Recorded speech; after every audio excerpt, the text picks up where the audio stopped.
So this is going to be quite an interesting model to look at. Thanks for joining on another one of my review videos.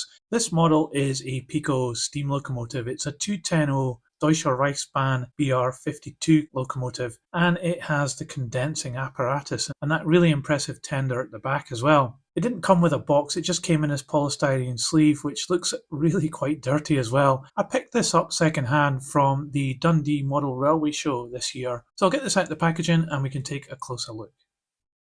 So here is the model out of the packaging, and it is absolutely huge. That tender alone is bigger than some locomotives I've seen, and it certainly looks very impressive with a lot of extra parts added onto it. So this model does have a good coating of dust on it, so I'm just going to give it a bit of a clean before we do the review. Okay, so it's a bit cleaner now, so let's get on with the review.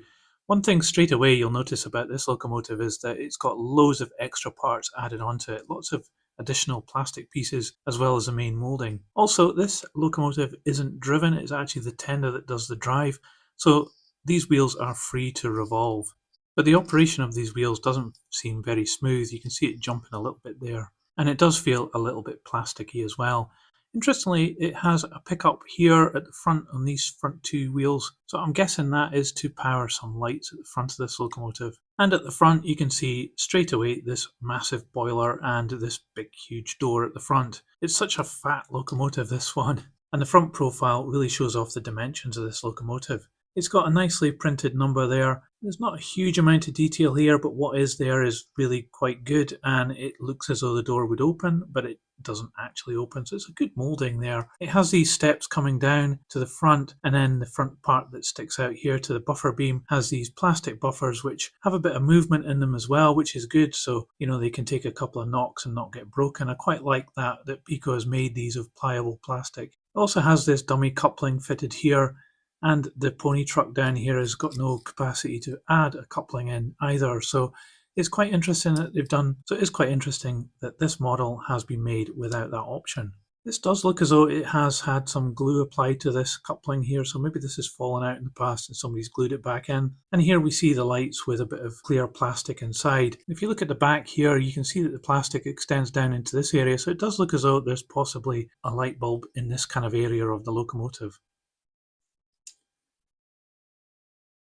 As we start to move down the side of the body, you can see all the condensing equipment here, which has been added in as extra parts, and it's quite extensive and makes this locomotive look very characterful, but not particularly pretty. Down the side of the boiler, there is some indication of pipework that's been moulded in there, as well as these extra parts here, and this box on the top here has some pipework going up to it too. It's not very deep relief, and this is relying heavily on the extra parts that have been added onto it. Talking of which, there's this pipe here that comes up over the top of the boiler, and as we get to the cab you can see that it has some nice rivet detail there. I think there's some additional glue that's been applied here. I'm not sure whether that's from the factory or the previous owner.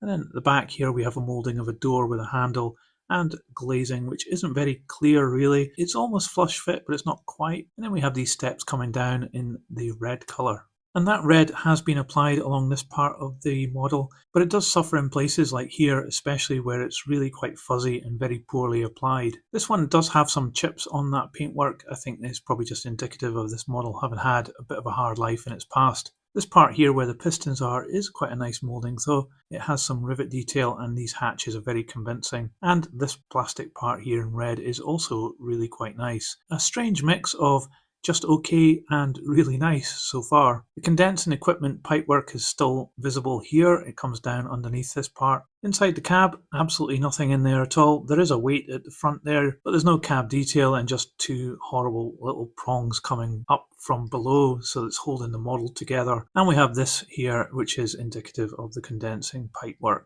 It looks as though the steps have broken off here. We've got some different pipework, additional parts that have been added on here, and another part here which has been added in.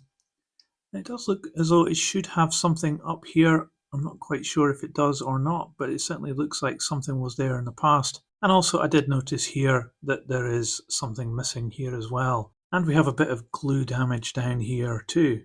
So I think this is probably indicative of this model, that it's quite delicate and then things are going to get broken off quite easily. Also running the whole length of the boiler, there's a really ugly moulding mark as well. And there's not much detail up here on top of the cab either. In the red area we've got some more moulding of pipework here, and we've got some really convincing brake gear very close to the wheels, and the wheels have this valve gear here which is all made in plastic, so it is going to be very delicate, and it has got a lot of movement here, and the wheels move left and right quite a lot as well. So I think this is probably to help it get round corners, but I do think it'll be a bit sloppy. But I do think the action here isn't very good. It might benefit just from a little bit of oil. You can see underneath the boiler that it has some tanks there, and I guess one of the benefits of having the motor in the tender is that you can have all these extra parts inside there moulded. The front pony truck is a simple plastic affair with a metal wheel attached to it, and it's got a fair degree of movement. Overall, the shades of red on this are a little bit different. This truck here, the plastic is a little lighter than the red plastic of the chassis. I don't know if you can pick that up on the video, but you can certainly see that here. And finally at the back we have this simple drawbar to the tender. So let's have a look at that large tender.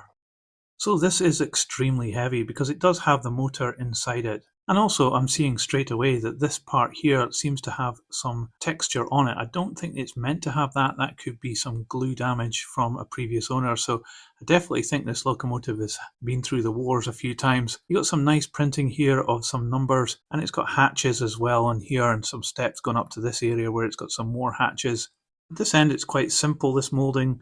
There is some indication of doors and various pieces there and some rivet detail, but it's not that convincing really. But dominating most of this tender are all these vents at the back and these grills on the roof as well. It's quite unusual, I think, to see a tender like this. I've never seen one before in model form, and these aren't really that good at all in terms of how deep that relief is on those grills. And it also looks as though this has some dirt on here as well, and it's strangely accumulated itself around here. I'm hoping that's not water damage, because that would be really bad for the motor inside. Here at the back of the tender, we've got a ladder which has been added on as an extra piece. Got a simple number and then some more hatches and rivet detail. Not a lot going on here really. Again, we've got these bendy buffers on the buffer beam. Not much else down here really. This has been changed for a knuckle coupling at some point, and it fits on this little metal bracket here onto the back bogie. And talking of the bogies, they're quite simple plastic mouldings. Nice enough representation of the springs and the axle boxes, but no brake gear at all. And in the centre of the tender we've got another two boxes here with some rivet detail and brackets and things like that on it. And finally on this side we've got another pipe here, part of the condensing equipment I would assume. And one final thing is that there is coal here as well, but this is actually a really bad moulding of the coal. But it does look as though it picks up from both sets of bogies, and I think to take this apart we can just lever this apart and we should be able to get the body off. So let's give that a try. So here is the chassis with the motor mounted inside it. But we have this absolutely massive weight. It's a huge piece of metal. It's added in here into the chassis, and that's given all the weight. Because there's no weight in this part, this is just a plastic chassis. And the motor's up here. This one's looking quite dirty though, and it seems to have some silver there as well, which, you know, it looks like glitter, but I'm hoping it's not anything to worry about. The motor does seem to spin okay, but the gearing seems to be quite high, and it is very dirty as well. We don't have any flywheels or anything on this, but it does look as though it's driving both bogies. So I think we should give this a go and see how it performs. Okay, I've got it on the test track now, but you'll notice that the locomotive isn't on the test track. So a couple of things there. Firstly, I did actually notice that there were some fibres or something caught up in the valve gear of the locomotive, and it kind of made me think, has the previous owner used it on the carpet before? It looked like it. Anyway, I got rid of those fibres from the valve gear, give it a little bit of oil, and it freed it up, and it runs great now. So what I was saying earlier about it getting jammed was just because of that. However, this is third radius Hornby track, and that locomotive doesn't work on it. So it's something to bear in mind if you're thinking about getting this locomotive. Anyway, we can run the tender without the loco, so let's see if it works.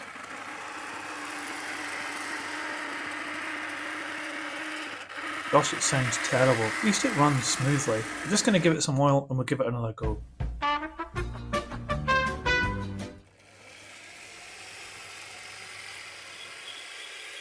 Well, it was a bit quieter when we gave it some oil, but it still makes a hell of a racket. On the plus side, it does run really smoothly, and it goes at a nice slow pace as well. So the tender's where all the weight is, but let's see what this combined locomotive weighs.